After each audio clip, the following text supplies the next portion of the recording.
Now if you want to see like how do I understand like this container is actually running our app, so what we can do is we can do curl to port number 80.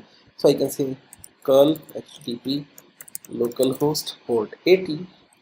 Ideally if I don't give the port, then by default it is 80.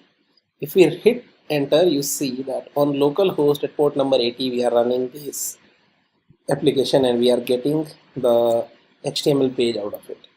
Now since it is running inside this virtual machine, if I just check the IP address of virtual machine, then this IP address probably is this. So I want to try that in this virtual machine at port number 80 my application is running. So can I access that from this laptop of my own? So I'll go to this, I'll type this, hit enter. We see this is the page that actually is running inside a Docker container exposed to the Docker host, and we are just giving the IP address of Docker host and we are able to access this site.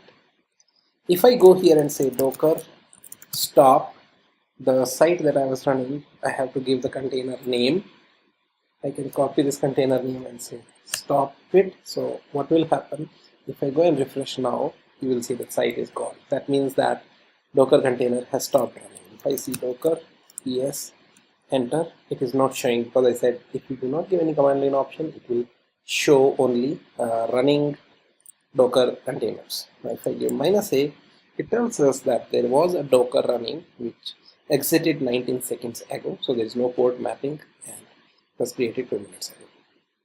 Now beauty is we can stop our Docker containers, start those containers. If I go back and say start this container again,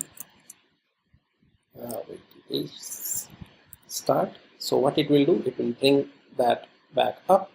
If I go here and refresh, we see our site is running back again.